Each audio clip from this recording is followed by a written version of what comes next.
하나님 말씀은 구약 성경 출애굽기 31장 6절에서 11절까지입니다. 우리 같이 한 목소리로 함께 읽겠습니다. 내가 또 단지파 아히사막의 아들 오홀리압을 세워 그와 함께하게 하며 지혜로운 마음이 있는 모든 자에게 내가 지혜를 주어 그들이 내가 내게 명령한 것을 다 만들게 할지니 곧 회막과 증거궤와 그 위에 속죄소와 회막의 모든 기구와 상과 그 기구와 순금 등잔대와 그 모든 기구와 분향단과 번제단과 그 모든 기구와 물두멍과 그 받침과 제사직을 행할 때에 입는 정교하게 짠 의복 곧 제사장 아론의 성의와 그의 아들들의 옷과 관유와 성소의 향기로운 향이라 무릇 내가 내게 명령한 대로 그들이 만들지니라. 아멘. 여호와께서는 사명을 주실 때 반드시 도울 자를 보내십니다. 또 지금 이제 하나님께서 지명하여 부른 부살렐을 지명하여 세우시고 이제 부살렐을 또한 도울 자들에 대해서 말씀을 하시는데 그 첫 번째로 단지파 아히사막의 아들 오홀리압, 이름이 묘하게 아히사막이라고 하는 이름이 형제가 도왔다라고 하는 의미를 가지고 있는 이름이고요. 또 오홀리압이라고 하는 이 이름은 아버지의 장막 이런 뜻입니다. 그러니까 오홀리압은 장막과 관계되어진 이름이고 또 그의 아버지 아히사막은 형제가 도왔다라고 하는 의미를 가진, 그러니까 이름의 의미도 이렇게 마치 여기에 쓰임을 받는 것과 관련된 이름을 가지고 있습니다.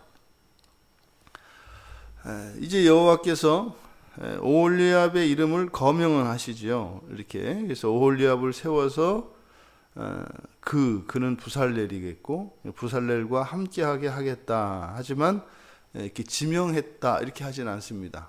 이름을 지명했다는 것은 이름을 불러서 세우는 것이거든요.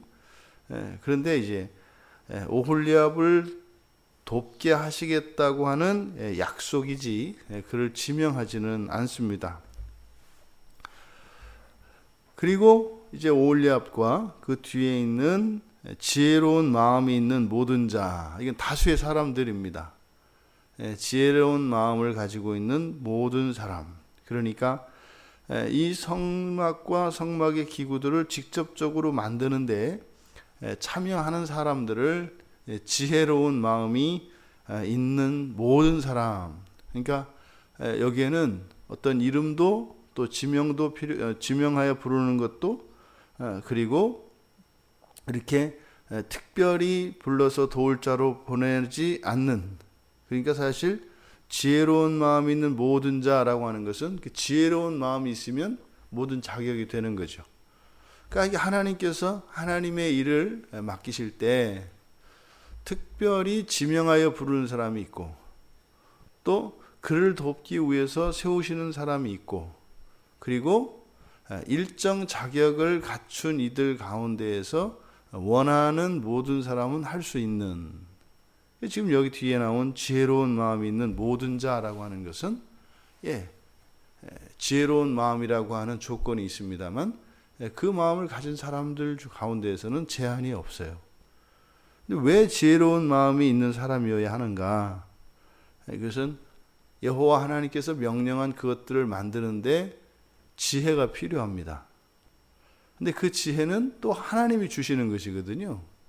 근데 그 지혜를 주실 때 지혜로운 마음이 있지 않으면 그 지혜가 제대로 사용이 되지 않는 거죠. 그러니까 지혜를 주셔서 그 지혜로 만들게 하실 것이기 때문에 그 지혜가 바르게 쓰일 수 있는 사람이어야 하는 겁니다.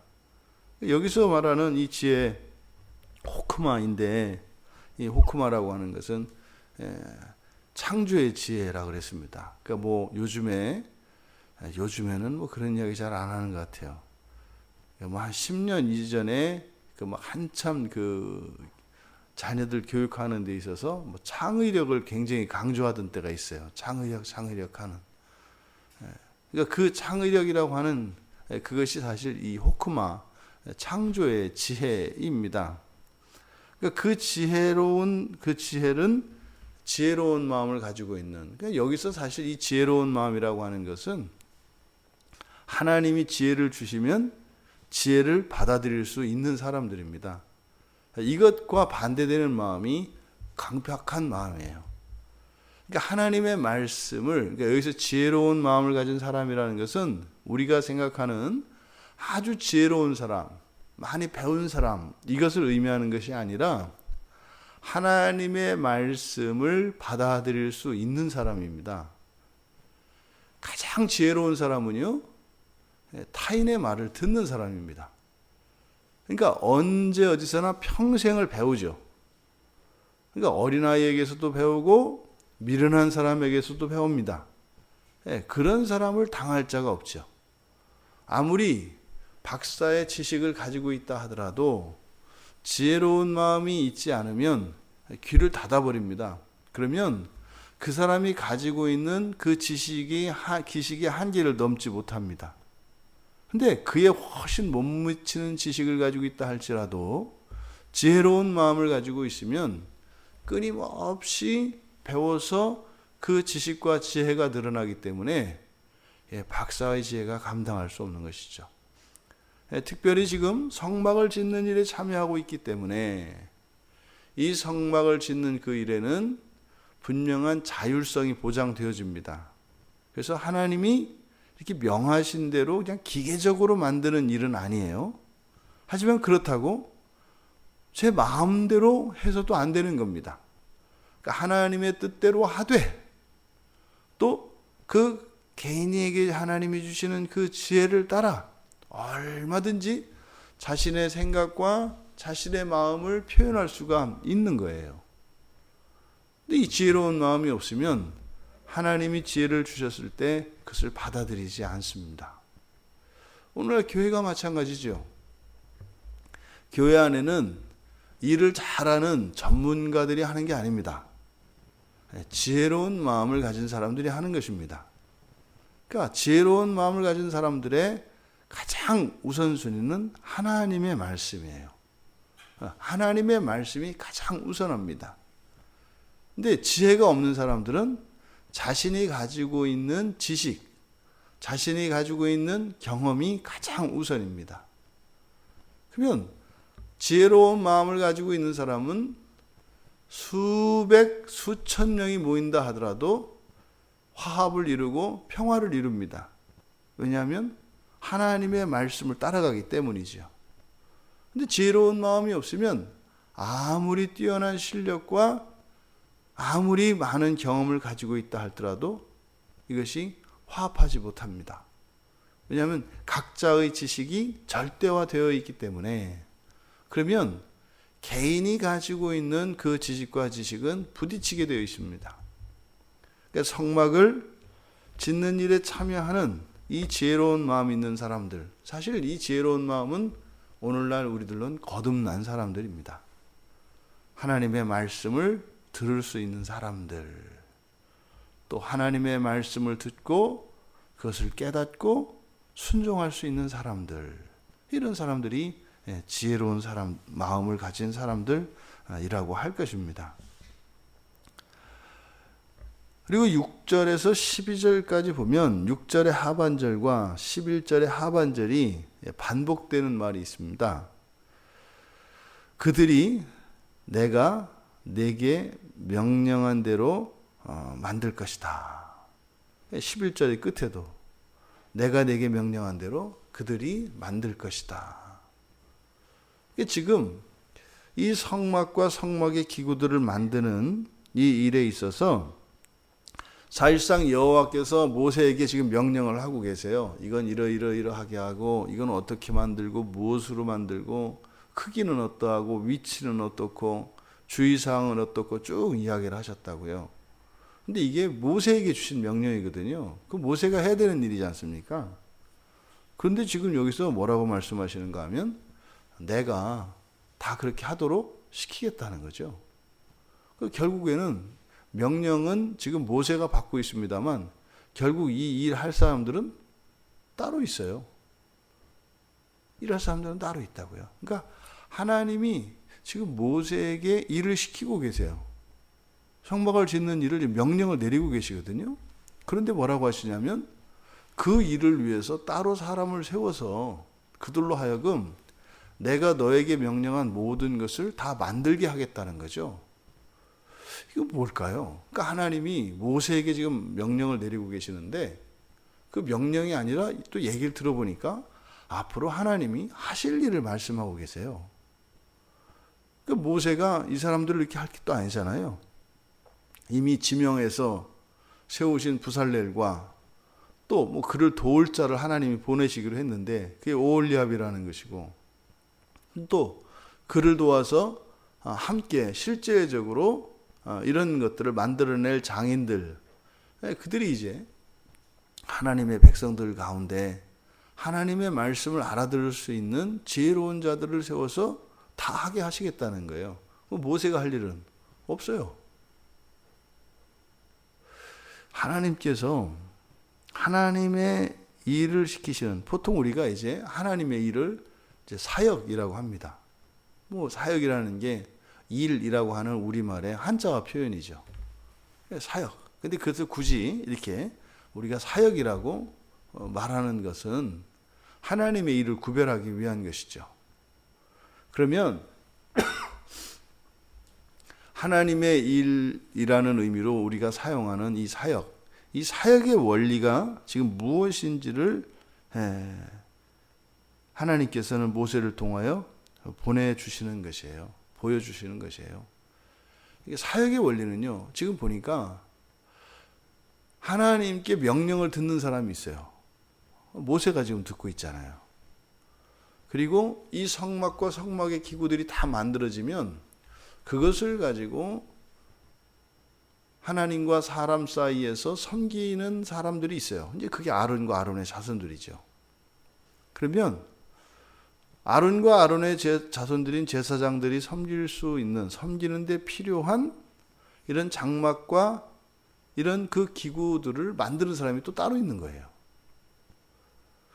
다 따로따로 각자에게 맡겨진 일이십니다. 이것을 우리가 직분이라고 하죠.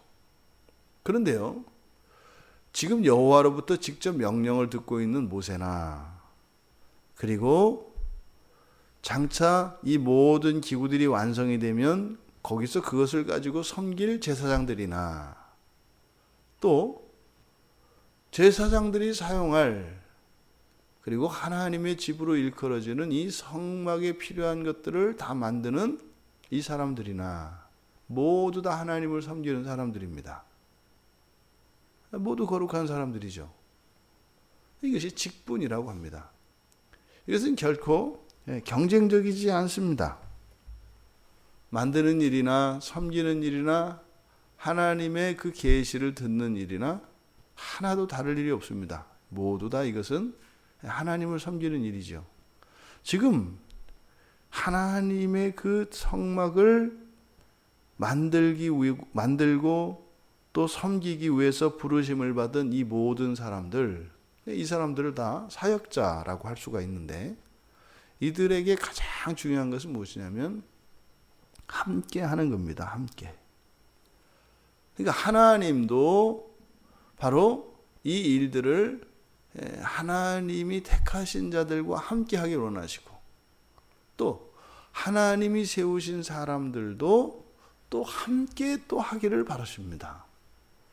그러니까 결국은요, 이 성막을 짓는 이것이 하나님이 이스라엘 백성과 함께 하시기 위함이고, 또 하나님이 거하실 그 하나님의 집, 이 성소를 짓는 이 과정에 부르심을 받는 다양한 직분, 다양한 다른 일들을 하는 이 모든 일도 함께 하시기를 원하십니다.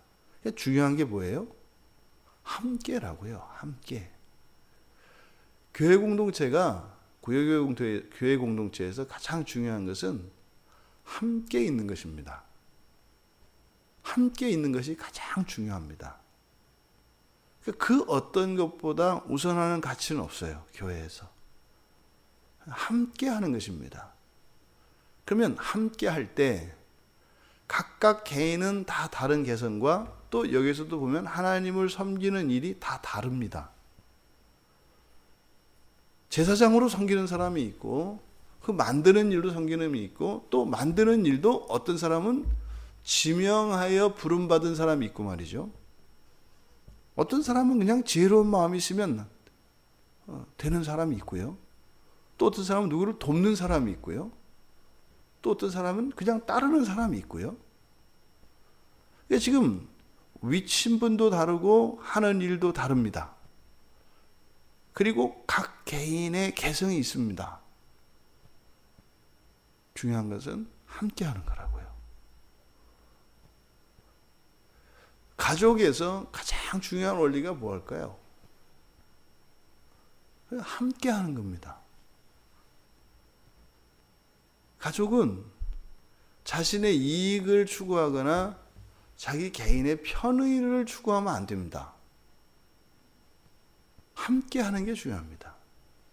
교회도 마찬가지로 함께 하게 하는 것이 중요합니다. 정말 요즘에 우리가 교회 안에서 감사한 일들이 참 많습니다만 제일 감사한 게 이런 부분이에요.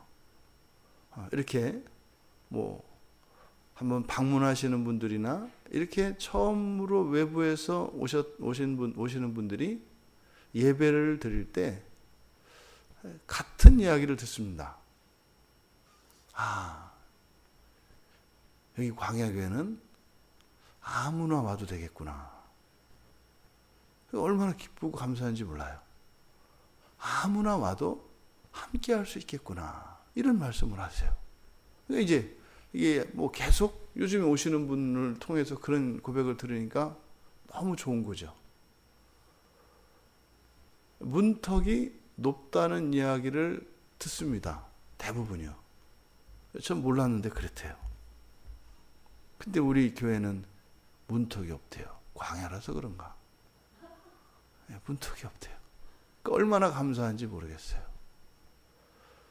지금 하나님께서 성막을 섬기고 성막을 세우는 이 모든 일들에 이렇게 구별을 하고 각자가 해야 될 일들과 또 부르심을 받는 방법과 이런 것이 다 다르다고 이야기합니다. 그런데요, 이들이 모두 함께 하는 겁니다. 우리가 이 사역의 원리, 그러니까 뭐겠어요? 하나님의 일을 하는 원리, 가장 중요한, 가장 우선적인 가치가 무엇이다? 함께하는 것이다.